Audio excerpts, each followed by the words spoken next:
everyone! Narito naman po si Len para sa ating ika-145th day na ating sharing ng devotion video. And today is Thursday. So, dahil po sa, I think, epekto ng bagyo sa Baguio, kaya ang ating Pastora Joy Habon ay hindi nakagawa ng Thursday devotion natin ngayon sa Alive in Christ Hong Kong International page. So, tayo na lamang po ang maggagawa na ating devotion for tonight. And bago po ang lahat, wag natin kakalimutan ang manalangin sa ating Panginoon bilang pagpapasalamat. Ama namin Diyos na makapangyarihan sa lahat, narito po kami, Panginoon, at nagpapasalamat sa buong araw na ito, Panginoon, sa buhay, kalakasan at hininga na ipinagkaloob niyo sa amin, at sa mga hindi matatawarang mga blessings, Panginoon, na ipinagkaloob niyo, Panginoon. At ngayon, dadako po kaming muli sa pagbubulay-bulay at pag-aaral ng inyong mga salita, Panginoon, na nawa, Panginoon, ay magkaroon ng rema sa bawat isa sa amin, Panginoon, dahil sa ginagawang pagbubulay-bulay at paghihimay-himay ng inyong mga mabuting balita, Panginoon, ay maging ako, Panginoon, ay meron ding mga rema at natututunan sa mga nababasang ito, Panginoon. Habang buhay po namin pasasalamatan ang tinapos na gawa ng iyong anak na si Jesus sa krus, Panginoon, na pagtubos sa aming mga kasalanan, Panginoon. At dalangin po namin sa lahat na makikinig at magbabasa ng pag-share ng devotion video nito, Panginoon, ay magkaroon ito ng mabuting epekto at pagbabago sa kanila, Panginoon. Tunay na kayo ang kikilos sa puso, buhay, isip at espiritu ng bawat isa, Panginoon. Nang sa gayon, Panginoon, ang kanilang mapapakinggan at maa-analyze, Panginoon, sa mga pagbabahagi namin ito, Panginoon, ay magkakaroon ng epekto sa kanila, so they can walk from glory to glory, Panginoon.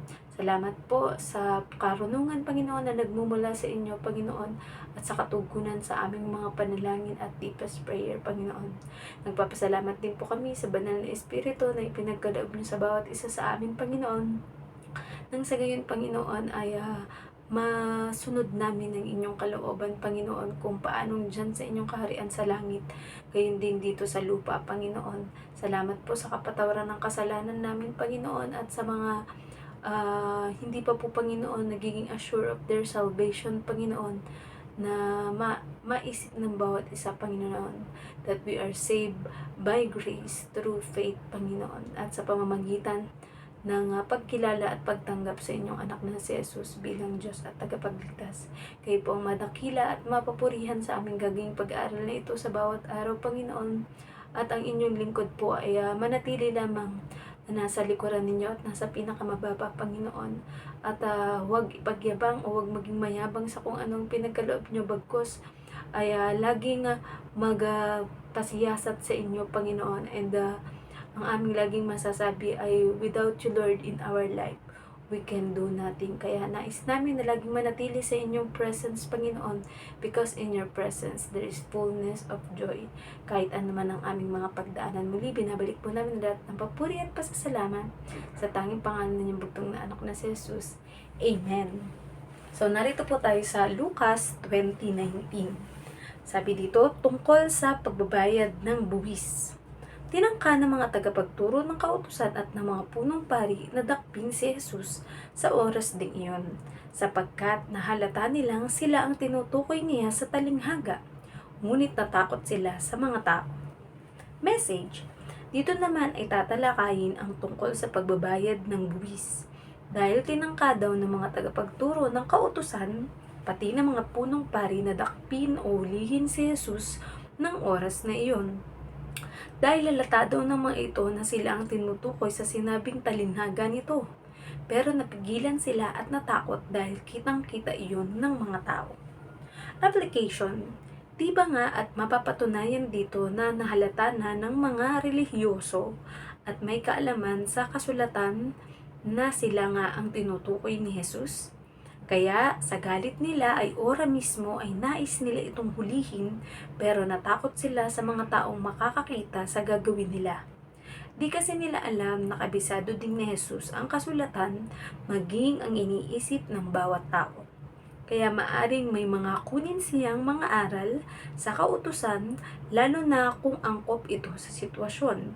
dahil madalas na nagsasabi siya ng mga talinghaga para magturo at makita kung sino ang lubos na makakaunawa nito at kung ano ang magiging reaksyon nila. So, purihin ang pagkabasa ng salita ng Diyos, diba? So, ang later on na magiging topic ay tungkol sa pagbabayad ng buwis. Pero dito, ayan, dahil nga nahahalata na, sabi, parang tayo yata yung tinutukoy nitong Jesus na to dun sa talinghaga niya, di ba? Parang syempre gumagawa lang tayo ng scene na kung ano yung mga nangyari dun, di ba? So, sabi nga sa pagbabasa natin is, gagamitin din natin ang ating malikhaing imagination para parang naroon din tayo sa sitwasyon na yun, di ba? So, parang kagaya din sa buhay natin. Halimbawa, di ba, usong-uso sa SOCMED ngayon may mga pinaparinggan, di ba? Halimbawa, post ka ng something post or mga quotation, di ba? Na halimbawa, ang pinaka-famous ngayon, halimbawa, pag nag-post ka about sa utang, di ba? Halimbawa, mga utang na di nagbabayad. Yung halimbawa, sa mga post is feeling blessed, tapos nag-post siya ng puro mga magagarbong mga lugar, or mga alas niya, or mga napundar niya, or everything.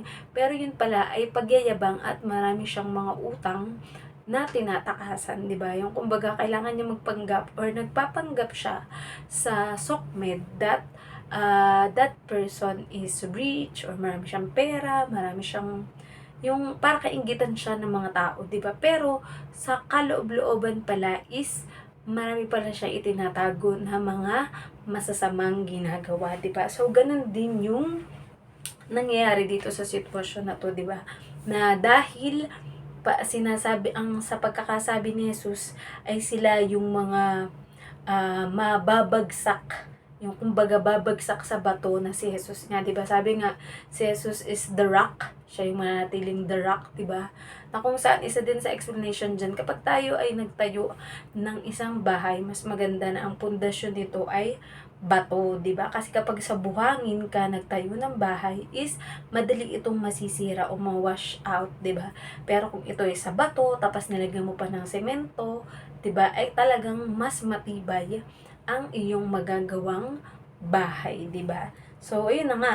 Ayan. So natakot nga lang sila pero gustong-gusto na yan. Ako, ipahuli na nga natin yan, yung kumbaga. Pero syempre alam ng ating Panginoong Yesus yun dahil ibinigay na nga ng Diyos Ama yung karunungan kay Jesus na plano nga ng mga relihiyoso na yun na siya ay hulihin, di ba? Pero kung iisipin nyo, mga relihiyoso pa yun sila, di ba?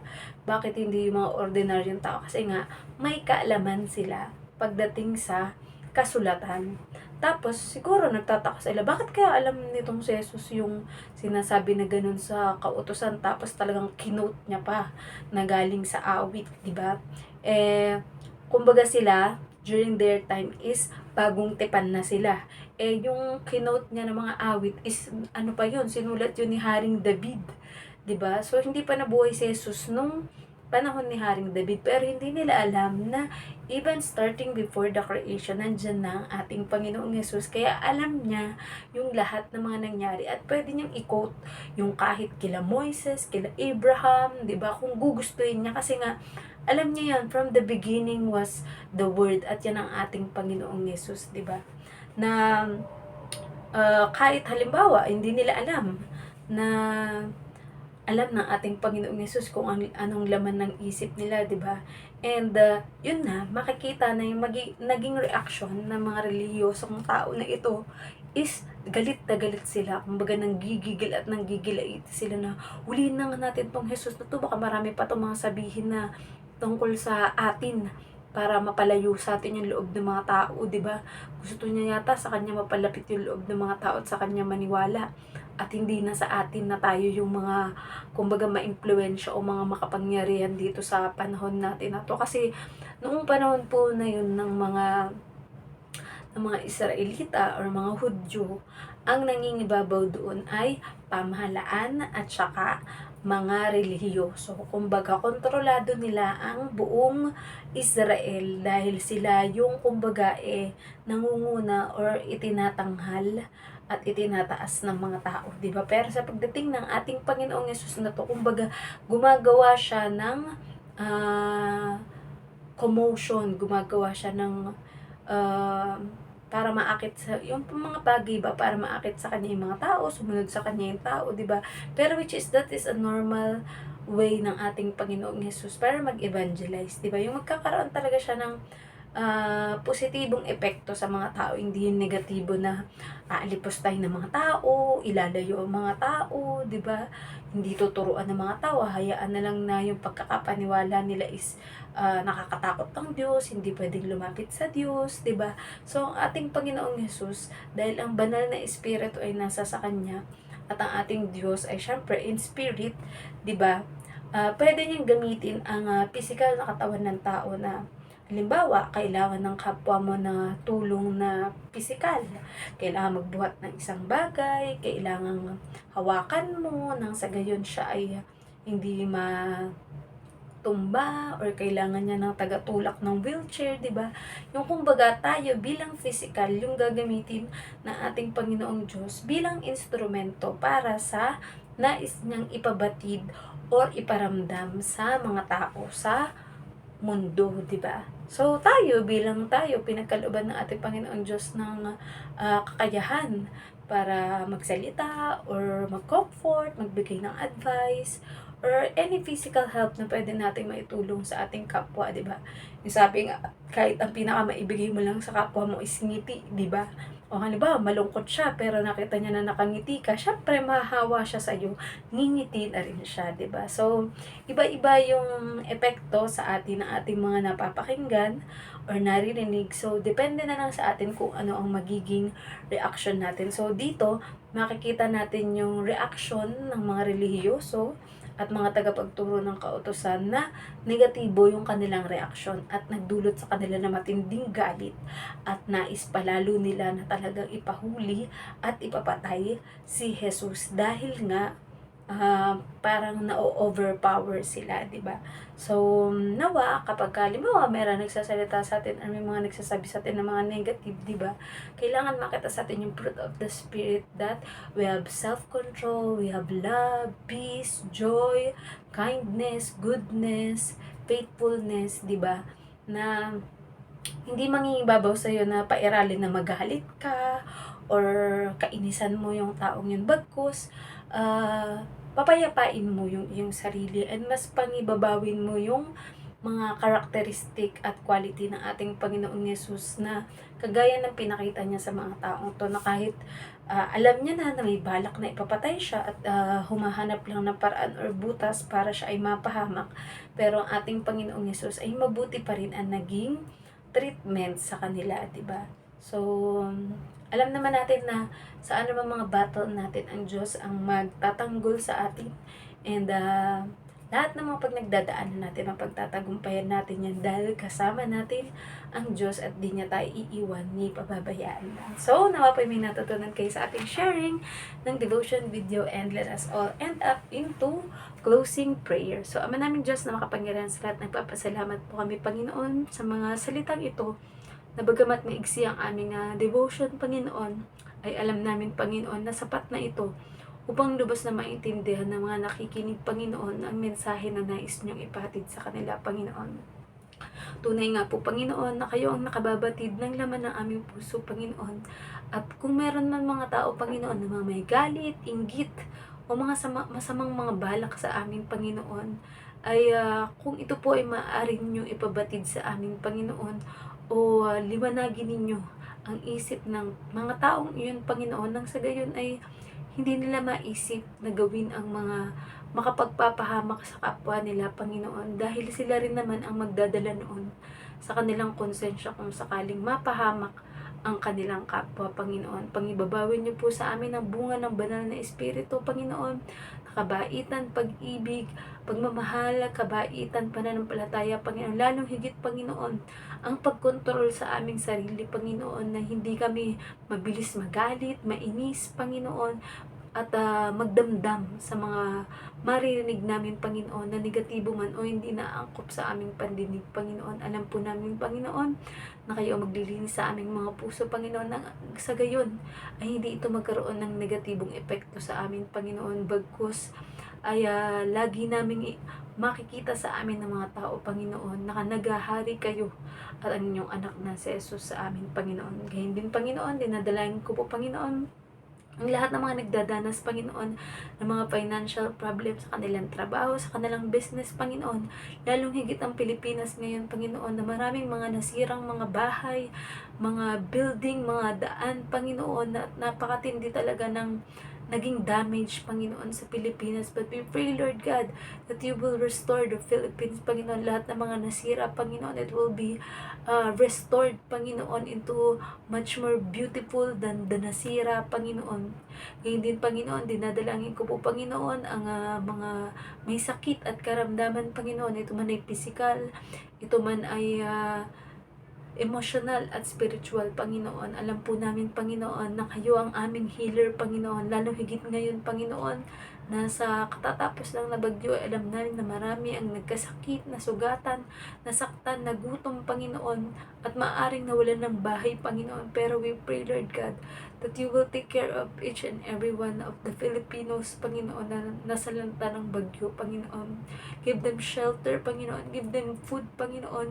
At kung hanggat maaari po, Panginoon, we can give help, Panginoon, sa kahit anong mga paraan o bagay na makakatulong kami, Panginoon. Ay gamitin niyo po ang bawat isa sa amin, Panginoon. Ngayon din, Panginoon, ang aming pakikisalamuha sa aming kapwa socially, Panginoon. We pray, Lord God, na any broken marriage, any broken friendship, any broken family, Panginoon, at broken spirit, Panginoon, will be restored, Panginoon. Truly, you are the God of restoration, Panginoon, at anumang mga sigalot, inggitan, galit, Panginoon, at sama ng loob, Panginoon, ay alisin niyo sa puso ng bawat isa, Panginoon, at mangibabaw na maghari kayo sa bawat isa sa aming, Panginoon. Let there be peace, let there be love, let there be forgiveness and understanding to each and every one, Panginoon, nang makapamuhay kami ng maayos at mapayapa, Panginoon.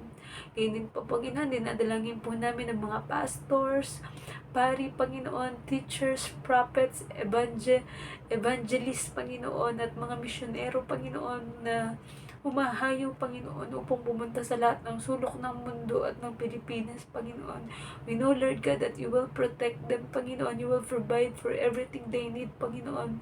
Ang kanilang pamilya, ang kanilang kalusugan, Panginoon. At mga gagamiting mga pamasahe, mga sasakyan, Panginoon.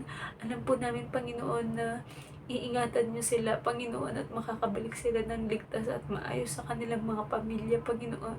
Sapagkat ang ginagawa po nilang layunin, Panginoon, ay mapalawak at mapalawig, Panginoon. At mas maraming tao ang maligtas at makakilala sa inyo at sa inyong anak na si Jesus, Panginoon. Tunay, Panginoon, na ang lahat ng aming mga hiling, Panginoon, at mga panalangin are yes and amen in Christ Jesus, Panginoon. At kung mayroon man kaming mga makakalimutang ipanalangin, Panginoon, we pray, Panginoon, na ang banal na Espiritu na, Panginoon, ang makikipag intervene sa inyo, Panginoon, upang ang mga panalangin namin, kahit kami itulog, Panginoon, that we pray without ceasing, Panginoon. We know, Lord God, that you love each and every one of us, Panginoon, at ang bawat mga bansa, bawat leader at mga namumuno sa bawat bansa, Panginoon. We pray, Lord God, that you give them salvation, Panginoon, kaligtasan sa kanilang mga pamilya, provision, Panginoon, sa lahat ng kanilang mga pangailangan, Panginoon. At lalo higit, Panginoon, matigil na ang korupsyon, Panginoon, sa gayon ay mapaunlad ang ekonomiya ng bawat bansa, Panginoon. Pinapanalangin ko rin po, Panginoon, ng bawat mga bansa na magkaroon ng pagkakaisa, Panginoon, instead of having war, Panginoon, ng mga gera, Panginoon, at digmaan, Panginoon. I pray, Lord God, na pagkaisahin mo ang puso ng bawat mga namumuno, Panginoon, ang sa gayon, Panginoon, ay mas hangarin nila, Panginoon, na ma-build up ang bawat bansa, Panginoon, mapabuti ang bawat bansa, Panginoon, at magkaroon ng magandang ugnayan at samahan ang bawat bansa, Panginoon, sapagkat nais nyo, Panginoon, na mga bansang nagkakaisa, na mga mamamayan na nagkakaisa at nagmamahalan, Panginoon. Lalo higit, Panginoon, ang pinupuri at tinadakila kayo at kinikilala ang inyong anak na si Jesus bilang Diyos at tagapagligtas na kanilang buhay, Panginoon. Tunay, Panginoon, na wala kaming magagawa kung hindi kayo namin kasama, Panginoon. Wala kaming magagawa, Panginoon, kung aasa lang kami sa sarili naming kakayahan, Panginoon. Pero dahil sa lakas na kaloob ninyo sa amin, Panginoon, at sa kapangyarihan na nakapagpabangon sa inyong anak na si Jesus sa kamatayan, Panginoon, alam namin, Panginoon, na ang kapangyarihan yun ay ipinagkaloob at binigay nyo na sa amin, Panginoon. Kaya muli ang katagumpayan, Panginoon, at victory, Panginoon, ay nararanasan na namin, Panginoon, sa aming buhay, Panginoon. At sa lahat ng mga pinagdadaanan ng bawat isa, Panginoon, we pray, Lord God, that there will be a solution, Panginoon, in everything, Panginoon. Kaya muli, binabalik po namin ang lahat ng papuri at pasasalamat sa tanging pangalan niyang bugtong na anak na si Jesus. Amen. Good night po sa ating lahat and God bless. Sorry po nagpahaba yung devotion.